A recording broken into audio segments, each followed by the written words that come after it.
কি আশ্চর্য! ওই লোকটা আজকেও আবার আমার কামরায় উঠেছে। লোকটার মতলব কি? অদিতি মুহূর্তের জন্য লোকটাকে একবার দেখে নিয়ে দৃষ্টি ঘুরিয়ে নেয়। মনে মনে বলে, থাক থাক, আর ভদ্রলোকের ভান করতে হবে না। লোকাল ট্রেনে বা ট্রামে বাসে একটা পত্রপত্রিকা পড়লেই ভদ্রলোক হওয়া যায় না। ওসব আমার খুব জানা আছে। হাজার হোক, রাত 8:20 লোকাল। অন্ধকারের মধ্যে দিয়েই ট্রেন ছুটছে। জানলা দিয়ে বাইরে তাকিয়ে বিশেষ কিছুই দেখা যায় না। তবু অদিতি কয়েক মিনিট জানলা দিয়ে বাইরের দিকে তাকিয়ে থাকে। কামরার মধ্যে দৃষ্টি ঘুরিয়ে নিয়ে অদিতি মনে মনে বলে, না না, জানলা দিয়ে বাইরের দিকে তাকিয়ে থাকা ঠিক নয়। আমাকে অন্যমনস্ক দেখে লোকটা যদি হঠাৎ আমার মুখ চেপে ধরে। ও লুকিয়ে একটা চাপা দীর্ঘশ্বাস ফেলে ঠিক করে একটু সতর্ক থাকতে হবে।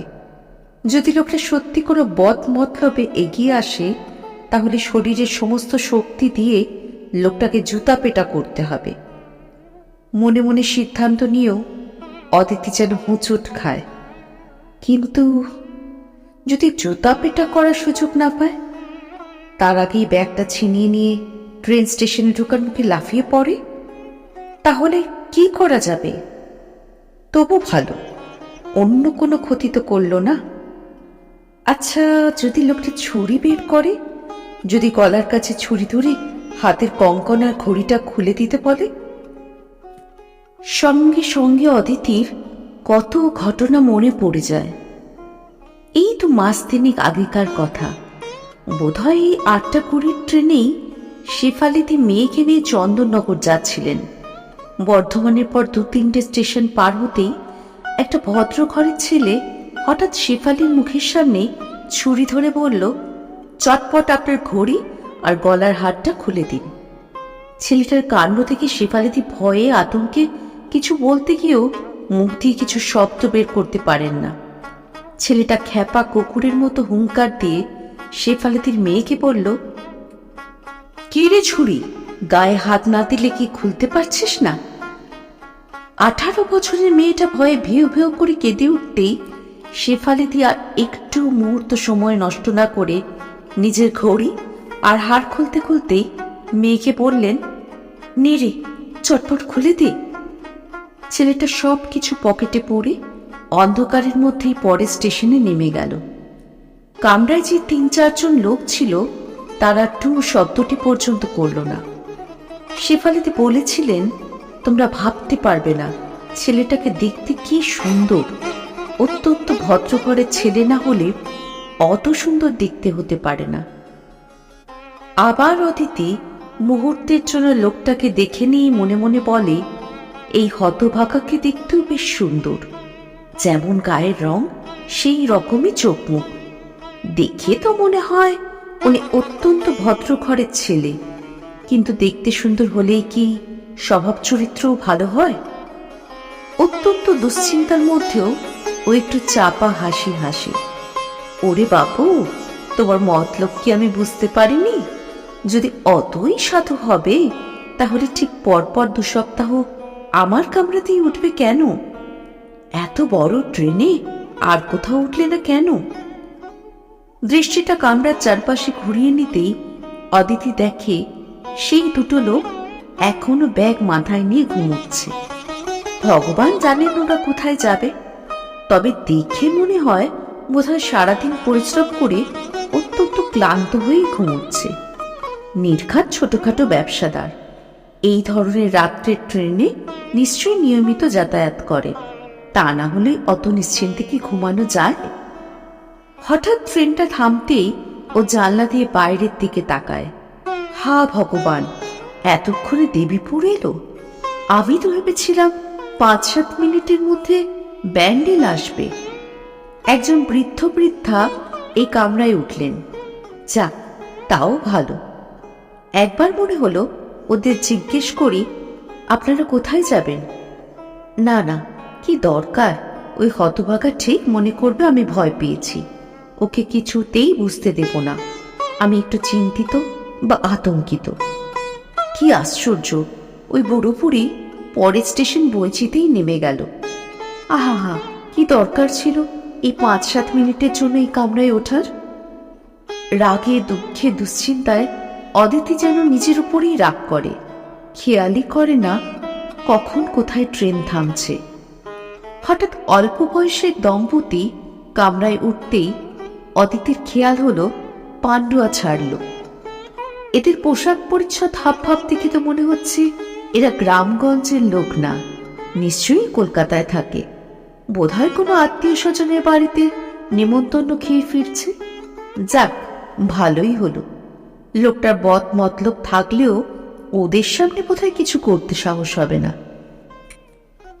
কিন্তু ছুরি দেখে যদি ওরাও ভয় পায়, তবে ওরা দুজনে তো বেশ খানিকটা দূরে বসে আছে। ওদের দুজনকে আর আমাকে একসঙ্গে ছুরি দেখাতে পারবে না। ওদের সামনে ছুরি বের করলেই আমি অ্যালার্ম চেন, না না না, তা তো হবে না। হতচ্ছাড়া রেল কোম্পানি বোধহয় লোকাল ট্রেনে অ্যালার্ম ট্রেনের কারবারই তুলে দিয়েছে। তাহলে যা থাকে কপালে, আমি ঠিক ট্রেন থেকে লাফ দেব, তারপর যা হয় হোক। যে দুটো লোক এতক্ষণ অঘরে ঘুমোচ্ছিল তারা হঠাৎ উঠে বসেই একবার বাইরের দিকে দেখে নিয়ে চুপ করে বসে থাকে। পরের স্টেশনে ট্রেন থামতেই ওরা নেমে যায়। 8-10 মিনিট পরে মগরায় ওই দম্পতি নেমে যেতেই অদিতির মুখ শুকিয়ে যায়। মনে মনে ভগবানের নাম স্মরণ করলেও অজানা বিপদের চিন্তায় ও শিউরে ওঠে। এখন ওকে একা পেয়ে যদি লোকটা ওর গায়ে হাত দেয়, যদি ও সর্বনাশ করে। ওরা দুজন ছাড়া কামরায় আর কেউ নেই, বাধা দেবারও কেউ নেই, চক্ষু লজ্জারও কোনো ঝামেলা নেই। অদিতি ভেবে কুল কিনারা পায় না। লোকটা সাক্ষাৎ যমদূত মনে হয়। ওর মুখ দেখলে গা জ্বলে যাবে, কিন্তু তবুও একবার ওর দিকে না তাকিয়েও পারে না। লোকটা বই পড়ছে। ওকে দেখে অদিতির হাসি পায়, মনে মনে বলে, তোমার ভণ্ডামিতে আমি ভুলছি না। তোমার যদি কোনো বদ মতলবই না থাকে, তাহলে আমাকে দেখে এই কামরায় উঠেছিলে কেন? এইসব আকাশ পাতাল ভাবতে ভাবতে 8:20 লোকাল ব্যান্ডেল পেরিয়ে গেল। দেখতে দেখতে হুগলি, চুঁচুড়া, চন্দননগরও চলে যায়। তারপর আরও কয়েকটা স্টেশন পার হয়ে শ্রীরামপুর রিসরা ছাড়তেই অদিতি স্বস্তির নিঃশ্বাস ফেলে। কোন নগরে ট্রেন থাকতেই অদিতি প্রায় লাফ দিয়ে নেমে যায়। ও প্ল্যাটফর্মে নেমে পিছন দিকে ফিরে দেখে ওই লোকটা ওর দিকে তাকিয়ে আছে। 4 ভাই বোনের মধ্যে অদিতি সবচাইতে বড়। ও যখন বিয়ে পড়ে তখনই একদিন ওর মা ওর বাবাকে বললেন, ছেলেমেয়েরা বড় হচ্ছে, বড় মেয়েকে যদি এমএ পড়াও তাহলে 3-4 বছরের মধ্যে ওর বিয়ে দিতে হবে।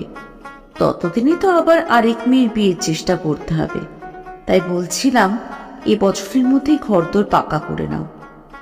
সুখেন্দুবাবু চায়ের কাপে চুমুক দিয়ে একটু হেসে বললেন, পরশুদিনই অফিসে লোনের জন্য দরখাস্ত করেছি। পুরো বাড়িটাই শেষ করবে তো? হ্যাঁ হ্যাঁ, একবার যখন ধরবো তখন পুরোটাই শেষ করব। সুখেন্দুবাবু একটু থেমে স্ত্রীর দিকে তাকিয়ে বললেন, এই টিনের বাড়ি দেখলে কি কোনো ভালো পরিবারের ছেলে তোমার মেয়েদের বিয়ে করতে রাজি হবে? যাই হোক, সত্যি সত্যি মাসখানেকের মধ্যে বাড়ি তৈরি শুরু হলো। সকাল বিকাল লরি বোঝায় ইট, বালি, সিমেন্ট, পাথর আসে। 10-12 জন মিস্ত্রি আর 5-6 জন সাগরেদ সকাল থেকে সন্ধে পর্যন্ত কাজ করে। মাসখানেকের মধ্যেই জানলা দরজার ফ্রেম বসানো হয়ে গেল। কয়েকদিনের মধ্যেই বাথরুম পায়খানার সব সরঞ্জাম হাজির। ছাদ ঢালাইয়ের ঠিক 3-10 আগে সুখেন্দুবাবু স্ত্রীকে বললেন, যা ভেবেছিলাম তার চাইতে অনেক বেশি খরচ হয়ে গেল। এখন হাতে যা আছে তা দিয়ে ছাদ ঢালাই হবে না। তোমার হাতে একেবারে কি কিছু নেই? আছে, কিন্তু ছাদ ঢালাইয়ের জন্য আরো 7-8 হাজার টাকা লাগবে। তার উপর দোতলার ঘর, বাথরুম ছাড়াও বাড়িটার একটা পাঁচিলও তো দিতে হবে। এখন কি হবে তাহলে? কি আর হবে, পিএফ থেকে লোন নেব। সুখেন্দুবাবু হেসে বললেন, একবার যখন শুরু করেছি তখন শেষ না করে ছাড়ছি না। ছাদ ঢালাই হতে না হতেই দোতলার ঘর, বাথরুমের সব মাল মশলা, জিনিসপত্র এসে গেল। এবার সুখেন্দুবাবু বললেন, সামনের সপ্তাহে বাথরুমের কাজ শুরু হবে, তারপর একতলার প্লাস্টার আর রং টং হতে না হতেই দোতলার ঘর তোর তৈরি হয়ে যাবে। এভাবে বাড়ি তৈরি হচ্ছে দেখে সবাই খুশি। ঠিক 3 দিন পর কারখানা লক আউট হয়ে গেল। সারা পরিবারের মাথায় যেন বজ্রাঘাত পড়ল। ওই কয়েকটা বছরের কথা মনে পড়লে এখনো ওরা সবাই শিউরে ওঠে। হাজার সমস্যার মধ্যেও অদিতি বিএ পাশ করেই বিএড করল। তারপর কোন্নগরেই একটা প্রাইমারি স্কুলে বছরখানেক চাকরি করার পর শেষ পর্যন্ত বর্ধমান শ্রী বিদ্যা মন্দিরের চাকরিটা জুটে গেল। যাতায়াতে পরিশ্রম থাকলেও মাইনে ভালো। এসব বেশ কয়েক বছর আগেকার কথা। সুখেন্দুবাবুর কারখানা এখনো খোলেনি, কিন্তু অদিতি নিজে বিয়ে না করলেও ছোট তো বোনের বিয়ে দিয়েছে। কপাল গুনে দুটো ভগ্নিপতি বেশ ভালো। আরতির স্বামী সাধারণ গ্র্যাজুয়েট হলেও আইসিআইতে ভালো মাইনে পায়। আরতি স্কুলে চাকরি করে প্রত্যেক মাসে মাকে সচারিক টাকা দেয়। ছোট ভগ্নিপতি কোল ইন্ডিয়ার ইঞ্জিনিয়ার, খুবই ভালো মাইনে পায়। তাই ছোট বোন নিজে কোনো কাজকর্ম না করলেও প্রত্যেক মাসে মাকে 250 টাকা পাঠায়। ছোট ভাই বিএসসি পড়ছে, ওকে একটু দাঁড় করাতে পারলে অদিতি একটু নিশ্চিন্ত হতে পারে। তাছাড়া দোতলার ঘর তো তৈরি না হলেও আরতির বিয়ের আগে একতলার সব কাজ হয়ে যায়। আরতির বিয়ের পর একটা ঘর ভাড়া দিয়ে মাসে মাসে 300 টাকা আসছে। তা দিয়ে অন্তত গ্যাস আর ইলেকট্রিসিটির খরচ মিটে যায়।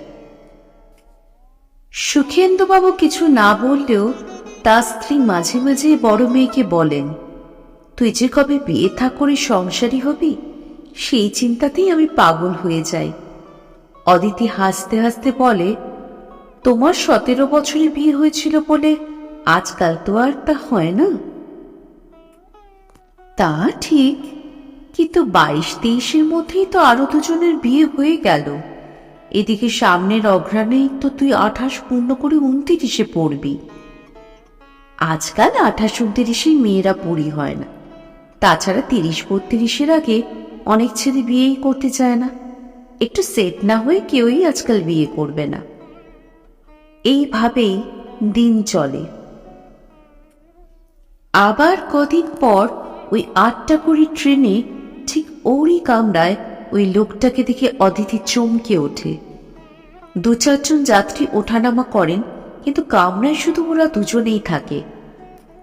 অদিতি সতর্ক না থাকলেও সন্তুষ্ট না হয়ে পারে না।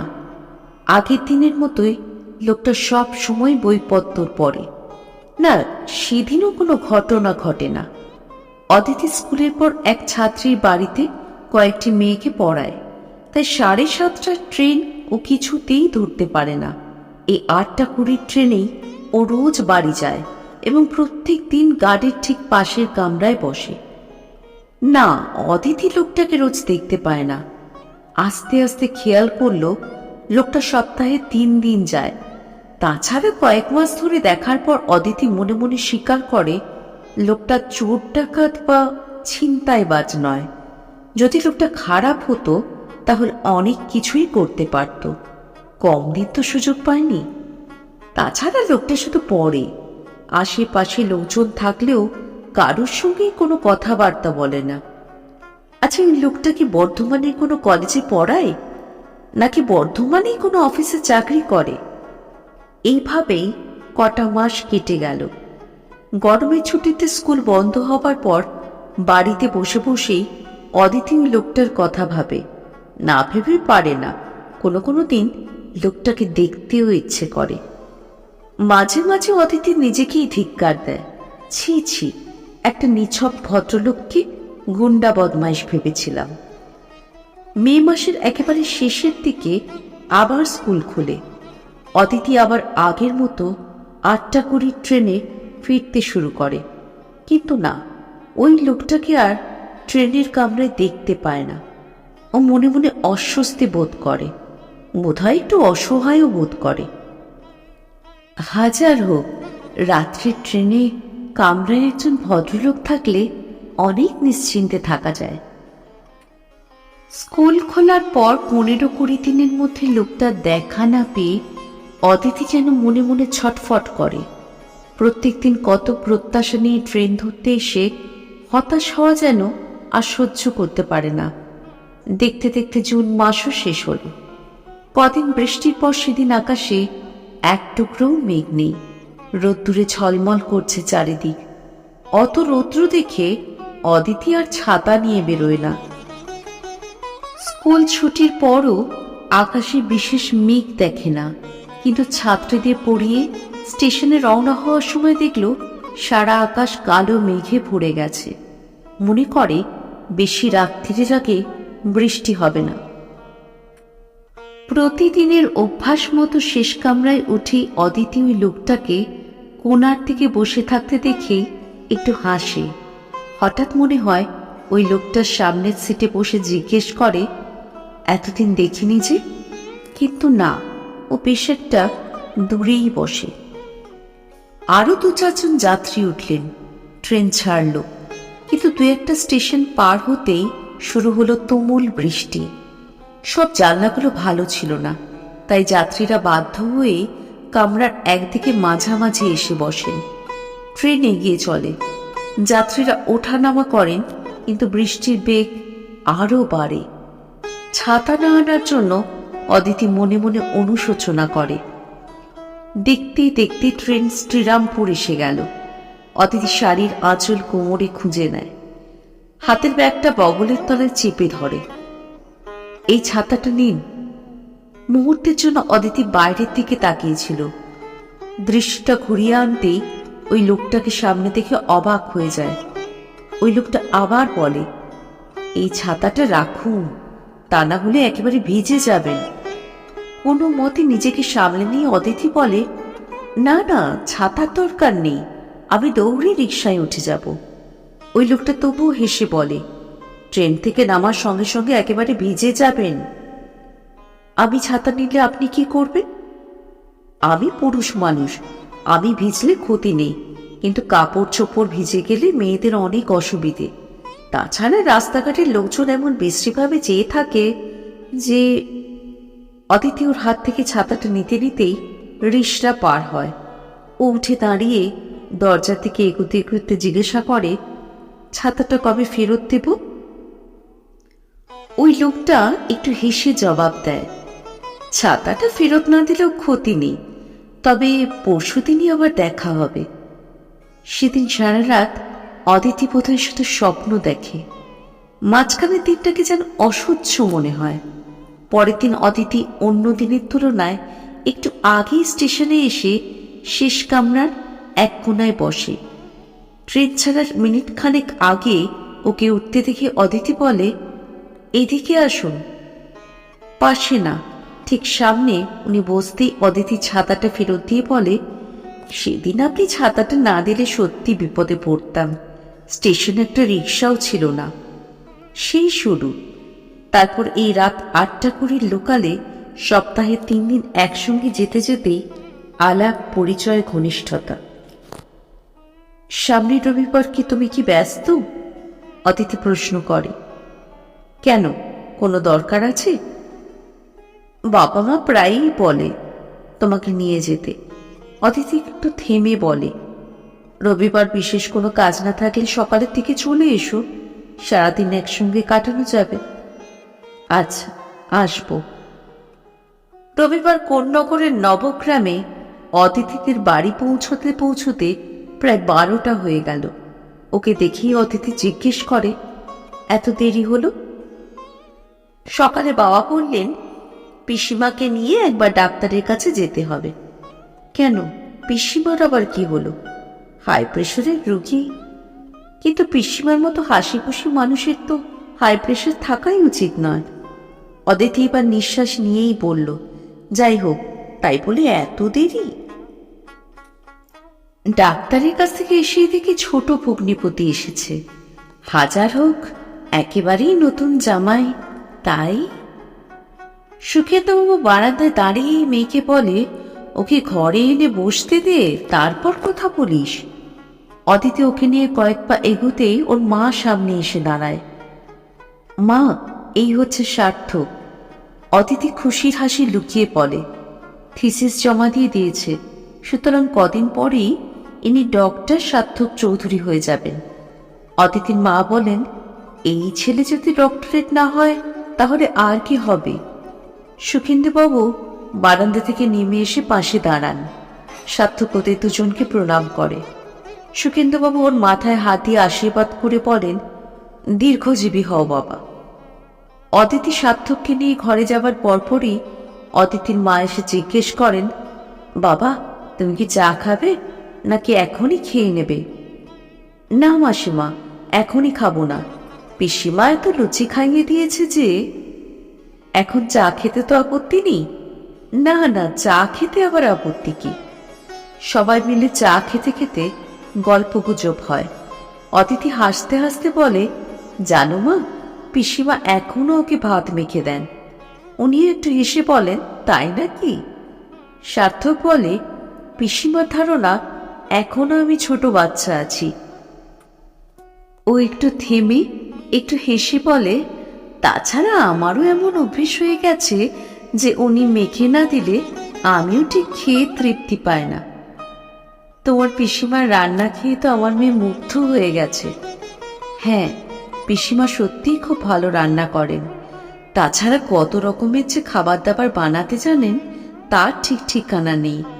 সার্থক একটু থেমে বলে, বাবা মাঝে মাঝেই হাসতে হাসতে পিসিমাকে বলেন, ছোড়দি, তোমার আচার তৈরির জন্য সারা জীবন যা ব্যয় হলো তা দিয়ে স্বচ্ছন্দে সল্টলেকে একটা দোতলা বাড়ি তৈরি করতে পারতাম।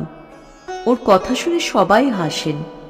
সুখেন্দুবাবু জিজ্ঞেস করলেন, তুমি কলকাতায় এত টিউটোরিয়াল হোম থাকতে বর্ধমানে পড়াও কেন? আসলে আমাদের মনীন্দ্র কলেজের মর্নিং সেকশনের একজন অধ্যাপক রিটায়ার করার পর বর্ধমানে টিউটোরিয়াল হোম খুলেছেন। উনি অনুরোধ করেছিলেন, তার জন্যই। কিন্তু সকালে কলেজে পড়িয়ে বিকেলে আবার বর্ধমানে গিয়ে পড়াতে তো যথেষ্ট পরিশ্রম হয়। না, তেমন কিছু না। 10টার মধ্যেই কলেজের ক্লাস শেষ হয়ে যায়, আর বর্ধমান পৌঁছে যায় 2:45 ট্রেনে। রিসার্চ করার সময় তো তোমাকে অনেক খাটতে হতো। হ্যাঁ, তখন একটু বেশি পরিশ্রম করতে হলেও বর্ধমানে যাইতে সপ্তাহে 3 দিন। খেতে বসেও নানা কথা হয়। সুখেতবাবু বললেন, আমরা স্বামী স্ত্রী একদিন তোমার বাবার সঙ্গে দেখা করতে যাব ভাবছি। হ্যাঁ, আসুন না। বাবার পিসিমা তো কতদিনই অতিথিকে বলেছেন আপনাদের নিয়ে যেতে। সুখেন্দুবাবু স্ত্রী বললেন, না না, এবার আমরা সত্যি যাব। ওদের সঙ্গে কথাবার্তা বলে একটা শুভ দিন ঠিক করা দরকার। সন্ধ্যে থেকে বিদায় নেবার আগে সার্থক অদিতিকে জিজ্ঞেস করে, শেষ পর্যন্ত একটা গুন্ডা বদমাইশের সঙ্গে তোমার বিয়ে হবে? এর চাইতে বেটার কোয়ালিফাইড গুন্ডা যখন পাওয়া গেল না, তখন একেই বিয়ে করতে হবে। আমার কপালটাই এমন। কুসুমকলির ব্যাকস্টেজে এতক্ষণ আপনারা শুনলেন সাহিত্যিক নিমাই ভট্টাচার্যের লেখা বর্ধমান লোকাল। আপনারা শুনলেন সাহিত্যিক নিমাই ভট্টাচার্যের লেখা বর্ধমান লোকাল। এটি একটি প্রেমের গল্প। কেমন লাগলো অবশ্যই আমাকে জানাবেন কমেন্ট করে। গল্প পাঠে আমি সহেলি। আজকের মতো তাহলে বিদায় নিলাম। আবার আগামী শুক্রবার আসব নতুন একটি গল্প নিয়ে কুসুমকলির ব্যাকস্টেজে।